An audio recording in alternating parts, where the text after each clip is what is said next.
Well, I'm a professor of economics. I've been teaching at George Mason University in Fairfax, Virginia, for going on 30 years.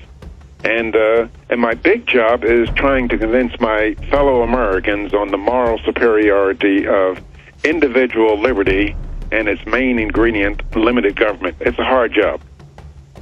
What do you think of Ron Paul?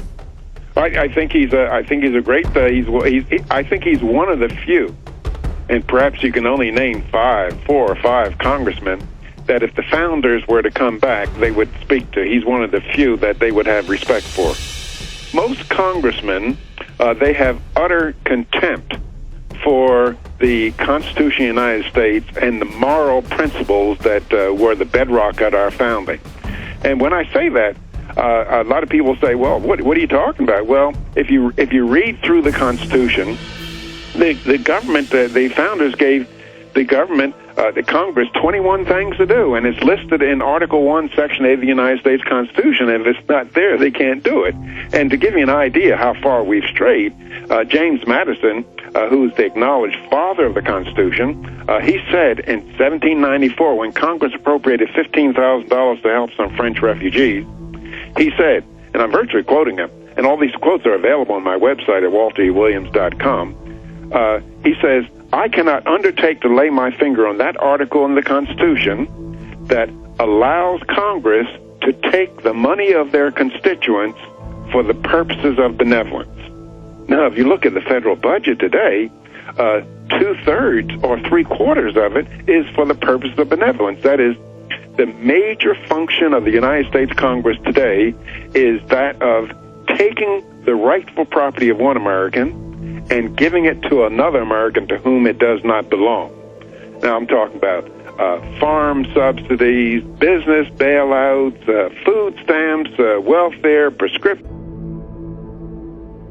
Congress is engaged in what, if you and I did it, we go to jail. That is, taking the property of one person and giving it to another. You know, they're becoming Congress and the White House, and they've been this way for a long time. It's just escalated recently. They're just a group of thugs. When people talk about rule of law and equality before the law, it means that the same rules, the same laws that you and I must obey also apply to people in government. They must also obey them. That is, if something is immoral for you and I to do, it's immoral for government to do. What Congress should do, what should happen is that people who got in over their heads in the housing market, they bought houses they cannot afford, they should just lose their house and they should be foreclosed on. That is, if I think it was Herbert Spencer said, I believe it was him, it could have been somebody else, that if you protect people from the folly of their ways, you create a nation of fools. And that's what we're doing. We're protecting people from their folly and therefore creating a nation of fools. And see, the problem is that too many of us want to blame politicians for our problems. And yes, we can blame politicians just a little bit. But the bulk of the blame lies with the American people. That is because politicians are doing precisely what American people elect them to office to do. And what do we elect them to office to do? We elect them to office to use the power of their office to take the property of one American and give it to us. That's what the American people want. That's what they want. Look, if you doubt what I'm saying, what the American people want, let me ask you a question. Now, suppose I, Walter Williams, was running for the United States Senate from Texas, and I go back and forth across the state of Texas telling my fellow Texans, look, I've read the United States Constitution. I know what Congress is authorized to do. And if you elect me to the Senate, don't expect for me to bring back aid to higher education funds, highway construction funds, prescription drugs, Meals on Wheels. Do you think I would get elected to the Senate from Texas?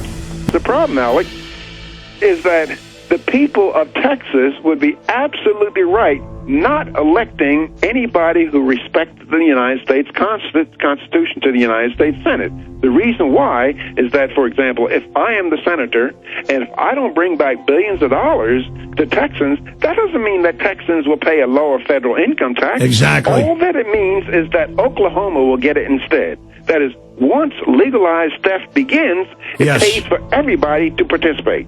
Oh, that's a great point. I hadn't thought of that. That's what Ron Paul's always saying. They say he's a hypocrite because he votes against the bills, but then the spending bills. But once the money comes in, he says, look, I'm going to earmark this because the money was spent. I mean, now you're paying these taxes. You don't want it to come back for the shrimp fisheries of the Gulf Coast. I mean, I represent the Gulf Coast.